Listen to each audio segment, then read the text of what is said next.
குருடி சரணம். யூடியூப் நண்பர்கள் அனைவருக்கும் அடியேனின் அன்பான வணக்கங்கள். நான் உங்கள் குருமணிகண்டன் பேசுகிறேன், பொள்ளாச்சியிலிருந்து. மீன ராசி அன்பர்களுக்கு ஒரு எச்சரிக்கை பதிவு தான் அது. எச்சரிக்கை பதிவுன்னு ஒரு விழிப்புணர்வு பதிவு. வரக்கூடிய ஜூலை மாதத்தில் 4ஆம் தேதியிலேருந்து 11ஆம் தேதி வரைக்கும் கொஞ்சம் கிரிட்டிக்கலாக, அதாவது நம்மளுடைய செயலை தாண்டி சில விஷயங்கள் நடக்க காத்திருக்கு. அது நம்மளுக்கு எகென்ஸ்டாக கூட இருக்கலாம். ஸோ அப்படி ஒரு சூழ்நிலையை கடந்து தான் வர வேண்டிய ஒரு கட்டாயம். அதிலிருந்து நம்மளை எப்படி காப்பாற்றிக்கிறது, என்னென்ன விஷயங்களை அந்த காலகட்டங்களில் செய்யலாம், எதை செய்யக்கூடாது, அதுலேருந்து ரெக்கவராகி நம்ம வெளியே வர்றதுக்கு என்ன வழி, என்ன வழிபாடு, இதெல்லாம் ஏன் நடக்குது, யாருக்கு அதிக பாதிப்பை தரும் அப்படிங்கிற விஷயத்தை தான் அந்த பதிவில் நம்ம பார்க்க போகிறோம். ஒரு விழிப்புணர்வு பதிவு. ஸ்கிப் பண்ணிட்டு போகணுன்னா தாராளமாக உங்களுடைய விருப்பம். நடக்கக்கூடிய விஷயங்கள் கண்டிப்பாக நடந்து தீரும். எதில் எல்லாம் கவனமாக இருக்கலாம். முதல்ல எந்த தேதியிலேருந்து எந்த தேதி வரைக்கும் அப்படின்னா 4/7/2026 இரவு 7:15 அந்த டைம் ஆரம்பிச்சதுன்னா 11/7/2026 மிட்நைட் வரைக்கும் அந்த டைம் இருக்கு. ஸோ இந்த 7 நாட்கள், ஆல்மோஸ்ட் 7 நாட்கள் கவனமாக இருக்க வேண்டிய ஒரு கட்டாயம் உண்டு. எதில் எல்லாம் கவனமாக இருக்கணும் அப்படின்னா, முதல்ல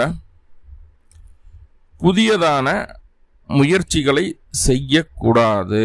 ஃபர்ஸ்ட் உங்கள் தொழில் டெவலப்மெண்ட்டுக்கோ, வேலையில் முன்னேற்றம் அடைகிறதுக்கோ, உங்களை நீங்கள் உங்களுடைய ஸ்கில்ஸை டெவலப் பண்ணிக்கிறதுக்கோ, எதுனாலும் சரி, ஏதாவது ஒரு சேஞ்சஸ் பண்ண போனீங்கன்னா அது உங்களுக்கு எகெயின்ஸ்டாக மாறுதே தவிர உங்களுக்கு ஃபேவராக இருக்க போகிறது கிடையாது. இந்த 8 நாட்கள் அல்லது 7 நாட்கள் கவனமாக இருங்க. ரைட். ரெண்டாவது, மாமனாருக்கு உடல்நல தொந்தரவுகளை தந்தே தீரும். இதில் எந்த மாற்றமும் இல்லை. கொஞ்சம் சேஃபாக பார்த்துக்க வேண்டிய ஒரு கட்டாயம் உண்டு. மாமனாருக்கு மட்டும் கிடையாது, இளைய சகோதரத்திற்கும் அந்த உடல் தொந்தரவுகளும் மன ரீதியான பாதிப்புகளையும் இந்த நாட்கள் கொடுத்து விடும். அதற்கு காரணம் நம்மளாக கூட இருக்கலாம்.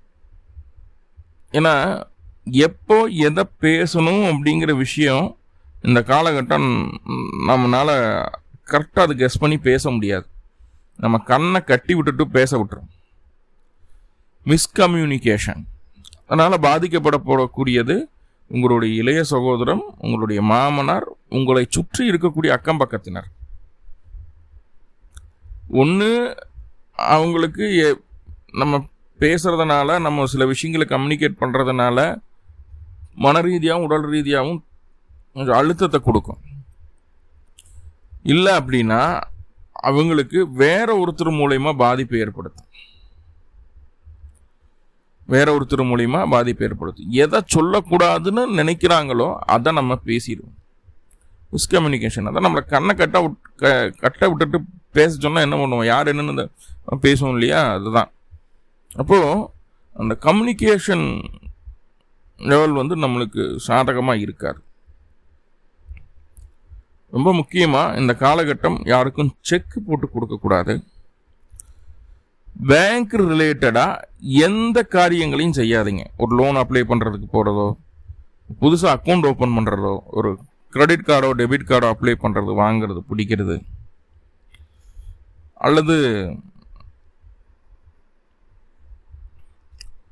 பணம் மொத்தமாக வித்ராவல் பண்ணி வெளியே எடுத்துகிட்டு வர்றது, ஜுவல்லை ஃப்ளச் பண்ணுறது, ஜுவல்லை ரிட்டர்ன் எடுத்துகிட்டு வர்றது, இது எல்லாமே இந்த பேங்க் ரிலேட்டடாக எந்த காரியத்தையும் இந்த காலகட்டம் செய்யாதீங்க.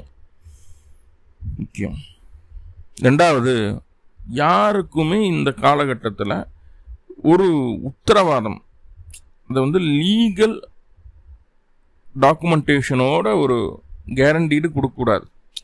எப்படின்னா, ஒருத்தருக்கு நான் ஜாமீன் கையெழுத்து போட போகிறேன், அவங்க இல்லைன்னா அதற்கு நான் தான் பொறுப்பு, அவங்க கட்டலைன்னா நான் கட்டுறேன் அப்படிங்கிறது தான் அது ஜாமீன் கையெழுத்தினுடைய ஒரு அம்சம். சும்மா ஜென்ரலாக போட்டு வர்றது கிடையாது. ஸோ அந்த பாதிப்பு உங்களுக்கு வரும். அந்த பாதிப்பு வரும், நல்லா புரிஞ்சுக்குங்க. ரெண்டாவது, பெண்களாக இருக்கும் பட்சத்தில் காதில் அணியக்கூடிய அணிகலன்கள், மூக்குத்தி, செயின், கழுத்தில் போடக்கூடிய செயின், இதில் ஏதாவது ஒரு ஆர்னமெண்ட்ஸ் மிஸ் ஆகிறதுக்கு வாய்ப்புகளை சொல்லுது. இந்த காலகட்டங்களில் அதிகப்படியான நகைகளை பயன்படுத்த வேண்டாம். முக்கியமாக நகையெல்லாம் போட்டு வெளியில் போகிறது தவிர்த்துக்குங்க. தொலைந்து போகிறதுக்கு வாய்ப்பு இருக்குது. அப்படிங்கிறத தாண்டி திருடு போகிறதுக்கும் வாய்ப்பு இருக்குது. முடிஞ்சளவு அதை சிம்பிளாக எப்படி வேர் பண்ண முடியுமோ அந்த மாதிரி சிம்பிளாக, அதிகப்படியான நகைகளை வெளியில் காட்ட வேண்டாம். ரைட்.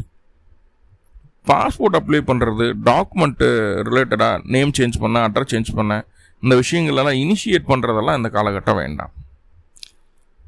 ரைட். ஸோ அது ரொம்ப முக்கியமான விஷயம். முக்கியமாக காலி நிலம் வாங்குவதற்கான முயற்சிகள். ஒரு போய் இடம் பார்த்துட்டு வர்றது, சும்மா எழுதுறது எப்போ எழுத போகிறான், சும்மா பார்க்க கூடவா போகக்கூடாதுன்னா கூடாது. பிடிச்சிருக்குன்னு சொல்லுவோம். இப்போ தான் எழுதுறது அப்படிங்கிறது அது நம்மள பேரில் வருது அப்படிங்கிறதுக்குண்டான ஒரு அத்தாட்சி, அவ்வளோதான். பிடிச்சிருக்கு பிடிக்கல அப்படிங்கிறது பார்க்கும்போது தான், இல்லையா? பார்க்க போகக்கூடாது. ரைட். மூணாவது, காது, மூக்கு, தொண்டை சம்பந்தமான விஷயங்களில் ஏதாவது பிரச்சனைகள் இருந்தது அப்படின்னா அதை சரி செய்கிறதுக்கு எதை ஆப்ரேட் பண்ணணும், பிடிக்கணும், ஏதாவது சொல்லியிருக்காங்க அப்படின்னா இந்த 8 நாட்களில் உங்களுக்கு தாராபலன் இருக்கக்கூடிய நாளில் போய் அதுக்குண்டான வேலையை, அதுக்குண்டான ட்ரீட்மெண்ட்டை பண்ணுங்கள். கண்டிப்பாக சக்ஸஸ் ஆகிடும். சார் அந்த மாதிரி பிரச்சனைகளெல்லாம் இல்லைன்னா காது, மூக்கு, தொண்டை சம்பந்தமாக பிரச்சனைகள் வராமல் பார்த்து கொள்வது நல்லது. வீடு மாற்றம், இடமாற்றம் செய்யக்கூடாது. படுக்கக்கூடிய அறையை மாற்றக்கூடாது, படுக்கக்கூடிய திசையை மாற்றக்கூடாது. ஸோ இதெல்லாம் கவனமாக இருங்க. அதே போல் உயிர் சொத்து சம்பந்தமான விஷயங்களில் எந்த விதமான பேச்சுவார்த்தைகளையும் இந்த காலகட்டம் துவங்கக்கூடாது. இன்சூரன்ஸ் கிளைம் பண்ணுறது, இஎஸ்ஐ பிஎஃப் அமௌண்ட்டு கிளைம் பண்ணுறது, அப்புறம் பார்த்துட்டிங்கன்னா நம்மளுக்கு பென்ஷன் வராமல் இருந்தது, அதுக்குண்டான விஷயங்களை போய் நம்ம அப்ரோச் பண்ணி நோண்டி பார்க்குறது, இதெல்லாம் ஆகாது. முக்கியமாக சொல்லக்கூடிய விஷயம் என்னென்னா, ஒருத்தர்கிட்ட கடன் கொடுத்துட்டாலே திருப்பி கேட்கும்போது பக்குவமாக பேசி வாங்கணும், இல்லையா? இல்லைன்னா முழுமையாக நம்மளுக்கு சேராது. வாங்க வரைக்கும் நம்மகிட்ட நல்ல வார்த்தை பேசுவாங்க, திருப்பி அவங்க கொடுக்கும்போது நம்மளை கண்டாலே எதிரியாக தான் பார்ப்பாங்க. ஸோ அப்படி ஒரு சூழல் நிலவிட்டு இருக்குது. இப்போது உங்களுடைய கடனை வசூலிக்கிறதுக்காக போகும்போது நம்மளை அறியாமல் கொஞ்சம் நெகட்டிவாக நடந்துக்குவோம். அதனால் அந்த கடன் பொருளாதார அமைப்புகளில் அந்த கடன் கொடுத்த கடன் திரும்பி வராமல் போகிறது கூட வாய்ப்பு இருக்குது. ஸோ அதில் கவனமாக இருங்க. இதெல்லாம் ஏன் சார் நடக்குது அப்படின்னா, 4/7/2026 இரவு 7:15 சுக்கிர பகவான் உங்களுடைய ராசிக்கு 5ஆம் இடத்துலேருந்து 6ஆம் இடத்திற்கு பயிற்சி ஆகிறார். அது பெரிய விஷயம் கிடையாது. ஆனால் அங்கே கேது இருக்குது. கேது கூட அந்த சுக்கிரன் இணைகிறார். கேது சுக்கிரனை பீடிக்குது, கிரகணமாக்குது. சுக்கிரன் முழுமையாக செயலிழந்து போகிறார். அதுலேருந்து எப்போ ரிலீஸ் ஆகிறாருன்னா 11/7/2026 மிட் நைட்டில் தான் சுக்கிரன் கேதுகிட்ட இருந்து ரிலீஸ் ஆகி வெளியே வர்றார். ஸோ அது வரைக்கும் சுக்கிரன் கேதுவோட பிடியில் தான். இது யாருக்கெல்லாம் பாதிக்கும்? சுக்கிர தசாபுத்தி அந்தரம் நடக்கிறவங்களுக்கு, கேது தசாபுத்தி அந்தரம் நடக்கிறவங்களுக்கு, கேதுவுடைய நட்சத்திரமான அஸ்வினி மகம் மூலத்திலேயோ, சுக்கிர நட்சத்திரமான பரணி பூரம் பூராடத்துலையோ ஏதாவது கிரகண தசாபுத்தி நடத்துச்சுன்னா அது பாதிப்பு அதிகமாக கொடுக்குது. இதுலேருந்து ரெக்கவர் ஆகிறதுக்கு என்ன வழி? மகாலட்சுமி வழிபாடு, 2 நெய் தீபம் போடுங்க, கொஞ்சமாக மல்லிகைப்பூ மகாலட்சுமிக்கு வச்சு வழிபாடு பண்ணுங்கள். வீட்லேயே பண்ணுங்கள். எல்லா வீட்லேயும் மேக்ஸிமம் 99% மகாலட்சுமி போட்டோ இருக்கும். வீட்லேயே பண்ணுங்கள். இந்த பாதிப்புகள் எல்லாம் உங்களை விட்டு நீங்கிடும். முக்கியமாக நான் சொன்ன விஷயங்களை கவனமாகவே இருங்க, அதில் எந்த மாற்றமும் இல்லை. ஸோ அதுவே உங்களுக்கு பெரிய பரிகாரம் தான், வாழ்வியல் பரிகாரம். பிரச்சனைகளெல்லாம் நீங்கி மீனராசிக்காரங்க ரொம்ப ஹாப்பியாக திருப்தியாக இருக்கணும்னு சொல்லி எல்லாம் பல பரம்பூரில் பிரார்த்தனை பண்ணிட்டு இந்த பதிவை முடிச்சுக்கிறேன். நன்றி நண்பர்களை. நன்றி. வாழ்வளமுடன். திருச்சிற்றம்பலம்.